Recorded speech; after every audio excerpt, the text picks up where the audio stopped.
조지 그린이라는 선교사님이 있었는데 이분이 이 선교지에 귀국하면서 이런 간증을 했습니다. 아프리카 선교지에 처음 갈 때 그 넓고 긴 강을 따라서 올라가는데 이 부족들이 전쟁을 알리는 이 북소리를 치기 시작했어요. 드럼 소리가 들렸습니다. 둥둥둥. 전쟁. 누가 올라오니까 이제 그 선교사들, 백인들이 올라오니까 죽이려고 하는 거였죠. 선장이 너무나도 불안했습니다. 그 선장이 하는 말이 선교사님 보고 배에서 내리면 안 되겠다고. 얼마나 두려웠겠습니까? 원주민들이 죽이려고 하니. 그러나 선교사님이 이렇게 간증합니다. 하나님이 눈동자와 같이 지켜주셨습니다. 몇 년 동안 아프리카에서 선교했는데 이제 안식년 또 선교 보고차 나오면서 같은 배를 타고 나옵니다. 정거를 떠나서 나오게 되는데 그때는 수백 명, 수천 명의 원주민들이 나와가지고 환송을 해주는 거예요. 배가 나타나자 전쟁의 노래, 전쟁의 드럼 소리가 아니라 이제는 감사의 찬양 노래를 부르기 시작했습니다. 그들이 애창하는 찬송, 주 예수 이름 높이여 다 찬양하여라. 금별류관을 들여서 만유의 주 찬양. 이 원주민들이 이 찬양을 부르면서 선교사님을 배웅하게 됐던 것이었습니다. 여러분들, 선교사님의 헌신과 복음 전파로 인하여 두려웠던 두려움의 땅이 복음의 땅이 된 겁니다. 그리고 원주민들이 믿음의 사람으로 변했어요. 믿음의 사람으로. 믿음 좋은 교회, 믿음의 땅으로 변하게 됐던 것이었습니다. 얼마나 복되고 귀한 이야기가 되겠습니까? 인류 문명사에 있어서 가장 영향력을 많이 미쳤던 제국이 있는데 어떤 제국인지 아십니까? 로마 제국이에요. 로마 제국. 근 500년 이상 로마 제국이 패권을 차지했었습니다. 우리 많이 들어봤죠? 로마는 하루아침에 이루어진 것이 아니다. 그런 말을 우리가 합니다. 그런데 로마가 하루아침에 망해버렸어요. 로마 제국이 그렇게 막강했던 로마 제국이 망해버렸는데 참 미스터리였죠. 왜 그 강력한 로마 제국이 망했느냐? 사람들이 그 원인을 분석하면서 많은 책들을 썼습니다. 다양한 이 원인 분석을 하게 됐는데 그 중에 이런 것들이 있었습니다. 로마 제국의 멸망 원인, 인력의 부족, 토지 소유의 집중, 비효율적인 경제제도, 그리고 상하 계층의 갈등, 육군, 군인의 야만화, 지나치게 용병에 의존했던 군대 운영, 인간성의 황폐화, 강우량의 변화, 말라리아의 창궐, 심지어는 수돗물, 물이 중독되어서 수은 중독으로 죽은 사람이 많았다. 등등 이런 여러 가지 이유로 로마가 멸망했다라고 쓰고 있습니다. 그런데 공통적으로 작가들마다 역사가들마다 공통적으로 지적하는 로마 멸망의 원인이 있습니다. 그건 뭐냐면 도덕적 타락이에요. 도덕적 타락.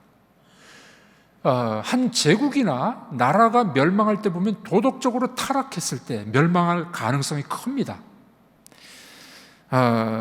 이 도덕적 타락을 이야기하는데 눈여겨볼 만한 사건이 하나 더 있습니다. 그건 뭐냐면은 기독교가 로마 제국의 멸망에 일조했다라는 기록이 남아 있어요. 여러분, AD 313년에 로마가 기독교 국가가 되잖아요. 콘스탄틴 대제가 기독교 국가로 선포합니다. 그 이후에 그 이전과 그 이후가 달라지는 거예요. 그 이전에는 핍박받고 어려움당하고 교회가 어려웠지만 막 부흥을 했습니다. 그런데 기독교 공인을 받고 난 다음에는 어떻게 해요? 국교가 된 다음에는 타락하기 시작한 거예요. 그래서 이 세상 작가들이 그런 이야기를 하는 겁니다. 로마의 멸망의 가장 큰 이유 중에 하나는 기독교였다. 타락했기 때문에 그런 이야기를 합니다. 증거를 한번 대보겠습니다. 에드워드 기본이라는 사람이 로마 제국의 쇠망사를 썼고 또 일본의 시오노 나나미라는 여인이 로마인 이야기라는 8권짜리 10권인가요? 8권짜리 책을 쓰게 됩니다. 거기 보면은 이 두 사람도 똑같은 이야기를 해요. 지나치게 정치화돼버린 권력의 중심에 기독교가 있었다는 겁니다. 그러니까 국교화 됐으니까, 기독교가 국교화가 되니까 누구든지 다 예수 믿는다고 이야기해야 돼요. 그래 정치도 하고 권력도 잡고 이러다 보니까 이 권력의 중심에 있는 사람들이 타락하기 시작하게 되는 겁니다. 특권을 즐기고 사명을 상실한 기독교, 타 종교에 대한 지나친 배타성. 배타성은 맞죠. 우리 예수님만이 유일한 구원자입니다. 이거는 맞아요. 그런데 타 종교를 막 멸시해버리고 무시하고 까버리고 거기는 구원이 없어요. 그런데 그들을 불쌍히 여기는 마음이 있어야 되는데 너무 지나친 배타성이 있었다는 겁니다. 기독교인 상호 간의 권력 다툼, 이웃을 사랑하지 못한 기독교인의 모습. 네. 자, 이런 모습들 때문에 로마가 멸망했다는 거예요. 참 아이러니컬하죠. 이 기독교 때문에 로마가 부흥을 했는데 기독교 때문에 로마가 망하게 됐던 것이었습니다. 자, 이 기점이 어디라고요? 국교화되는 기점. 초기 기독교인들은 정말 믿음의 사람들이었어요. 핍박당하고 순교당하고 어려움을 당해도 믿음을 지켰고 사랑하고 복음을 전하고, 그런데 국교화가 된 다음부터는 타락하기 시작했다는 사실을 보게 됩니다. 우리가 기도할 때 하나님, 대한민국이 기독교 국가가 되게 하여 주옵소서. 참 좋은 기도 제목이에요. 그런데 동시에 또 기도해야 될 건 뭐냐면은 기독교 국가가 되는 건 좋은데 그렇게 되면 로마처럼 타락하기 쉽다는 거예요. 모든 사람들이 다 교회 와야 되고 뭐 정치도 할 수 있고 돈도 벌 수 있고 이러다 보면은 이 부패하기 시작하게 된다는 겁니다. 차라리 참 그러면 안 되겠습니다만은 기독교는 핍박을 당하고 고난을 당할 때 그때 진짜 부흥이 일어나는 겁니다. 참 이상하죠? 그래서 이 역사학자들은 그런 이야기합니다. 기독교의 부패와 함께 로마는 쇠락했다. 네. 자, 그런데 오늘 로마서를 쓴 바울, 1세기에 로마서를 쓰는 그때 로마 교회는 그러지 않았어요. 로마 교회는 세상의 빛과 소금이었었어요. 이 초기 로마 교회의 모습은 오늘 바울이 이 교회를 믿음이 좋은 교회였다, 사랑이 풍성한 교회였다, 이렇게 평가하고 있는 겁니다. 그러니 얼마나 다른 이야기입니까? 여러분, 우리 한국에도 기독교가 들어온 지 130년 이상이 됐어요. 그러다 보니까 그리스도인들도 많아졌고 또 돈이 많은 교회들도 많이 생겼어요. 돈이 많다 보면은 좀 싸우기도 합니다. 돈이 많다 보면은 어떻게 됩니까? 뭐 하여간 이것저것 문제가 많이 생기기도 해요. 차라리 그래서 교회는요, 이거는 이제 여담으로 들으십시오. 교회는 빚이 좀 있어야 돼. 그래야 안 싸워. 긴장감이 있어. 교회가 돈이 있고 돈이 쌓여 있으면은 타락할 가능성이 큽니다. 여러분 주변에 보십시오. 그런 일들이 종종 있어요. 어떤 교회는 그렇게 이야기합니다. 1년 결산을 할 때 결산하고 남았잖아요. 돈이 남았잖아. 그러면 2월 시키는 게 아니라 그 구제와 선교로 다 소진시켜버립니다. 그 다음에는 제로로 시작하는 거예요. 참 저는 그게 이 성경의 정신에 맞다고 생각합니다. 근데 우리 교회는 아직은 그렇게 못해요. 왜냐하면 열심히 지금 원금을 갚아가고 있기 때문에. 그래도 참 감사한 것은 우리 교회가 뭐 이자도 내고 원금도 많이 갚아가면서 할 일을 다 해요. 그래서 참 우리 교회가 자랑스럽습니다. 대개 이제 빚이 있는 교회들은 어떻게 합니까? 다 안 해요. 선교 제일 먼저 잘라버리는 게 선교사 후원 잘라버리고 구제도 안 하고 빚 갚아야 된다고 막 열심히 빚 갚아요. 물론 이해가 갑니다. 그런데 저는 그렇지 않다고 생각합니다. 주님 오시면 빚 안 갚아도 돼. 주님 오시면 빚 안 갚아도 되고 또 하나님이 다 채워주시니까 선교도 열심히 하고 구제도 열심히 하고 하나님이 또 채워주시니까 원금도 갚아가고. 아멘이십니까? 그런 교회가 멋진 교회죠. 이 로마 교회를 보니까 초기에는 그런 모습들이었어요. 믿음이 좋은 교회였어요. 그러므로 건강한 교회, 좋은 교회가 어떤 교회냐? 믿음이 좋은 교회, 믿음이 좋은 교회. 오늘 이 로마 교회는 두 가지 특징을 갖고 있었습니다. 두 가지 소문이 좋았어요. 첫 번째 소문 뭡니까?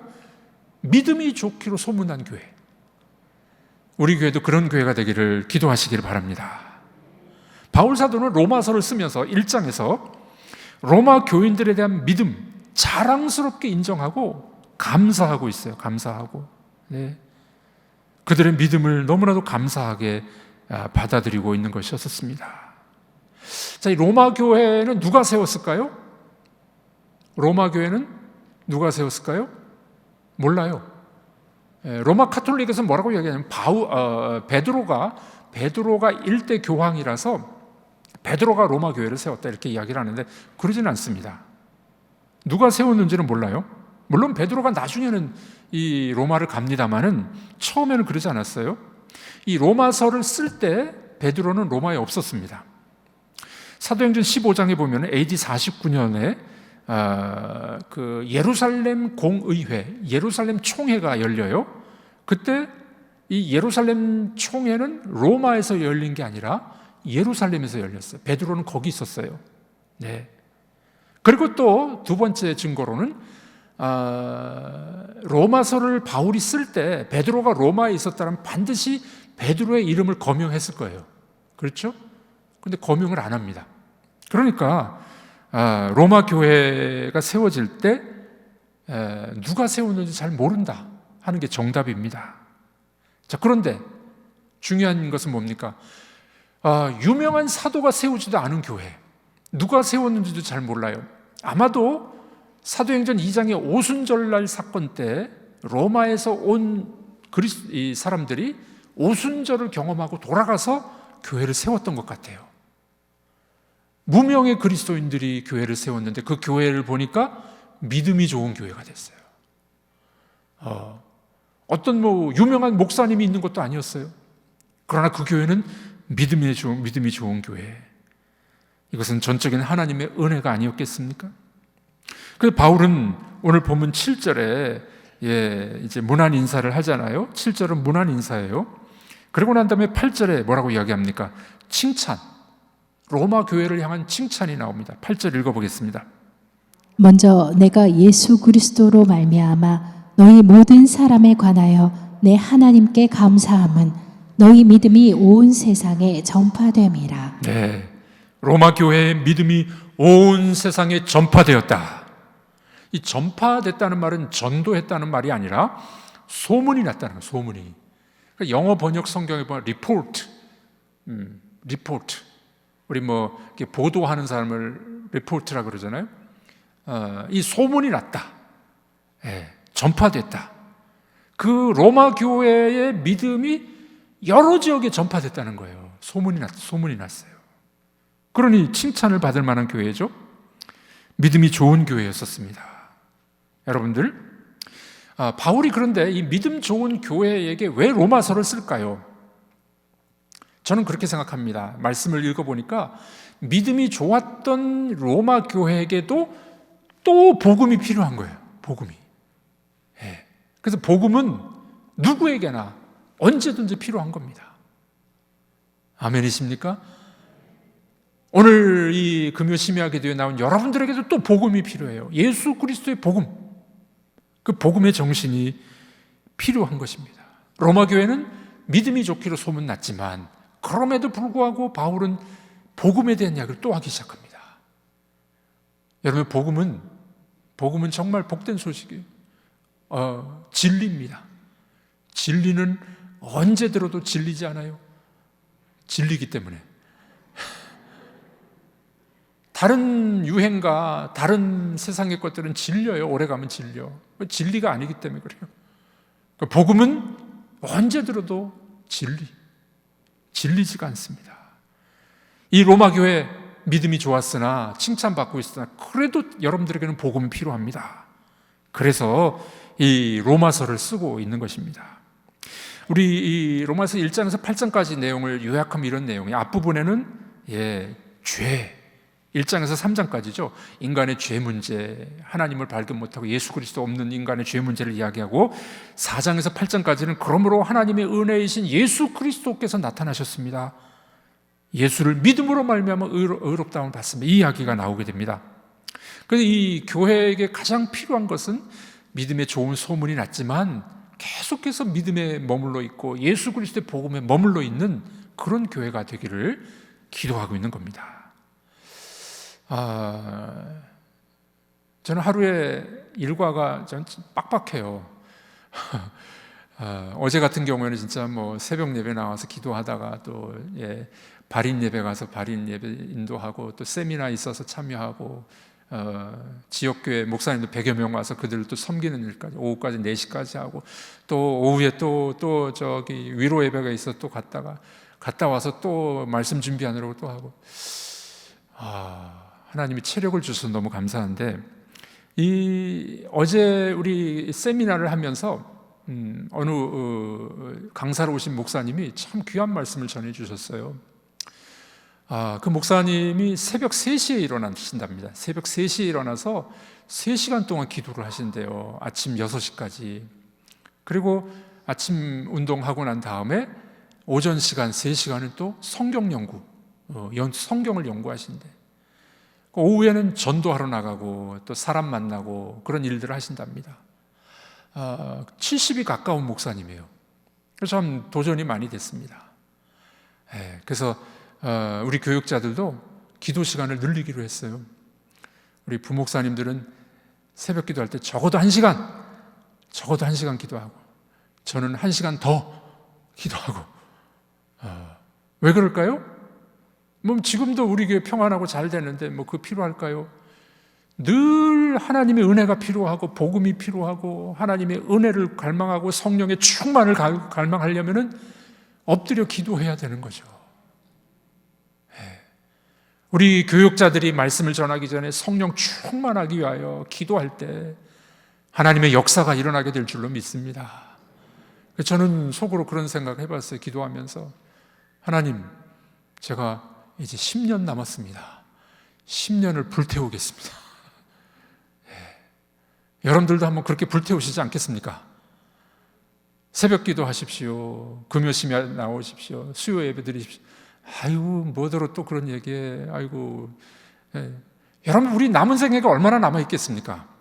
정말 하나님 앞에서 우리 인생을 불태워서 기도의 사람이 되시고, 믿음이 좋은 사람이 되시고, 이 세상에 교회에 영향력을 미치는 사람들이 되기를 주님의 이름으로 축복합니다. 편안하게 살면 다 살 수 있어요. 오늘 우리 부목사 출신 담임 목사님들이 저를 찾아왔어요. 이제 스승의 날 겸 제 생일이 가까우니까 이제 매년 와서 저를 밥을 사주십니다. 너무 감사하죠. 잊지 않고 매년 찾아오세요. 이야기를 나누다 보니까 주변에 있는 목사님들이 설교의 자유함을 얻는데요. 와, 도가 텄구나. 그러면 어떻게 설교의 자유함을 얻습니까? 쉽게 하니까 자유함을 얻었대요. 뭐 그런 분들이 좀 있는가 봐요. 근데 여러분들, 제가 설교하고 목회를 하다 보니까 이게 쉬운 일이 아니에요. 20년, 30년, 저는 30년 이상 목회하고 지금 설교를 하고 있습니다만은 계속 연구해야 되고 묵상해야 되고 그것만으로 안 돼요. 성령의 충만함이 있어야 되고 전달도 잘해야 되고. 목회는 사람이 할 일이 아닙니다. 누가 하셔야 돼요? 하나님이 하셔야 돼. 여러분들, 로마 교회는 믿음이 좋아서 소문이 난 교회예요. 그럼에도 불구하고 바울 사도는 복음이 필요합니다. 하나님의 은혜가 필요합니다. 그래서 로마서를 쓰고 있는 것이죠.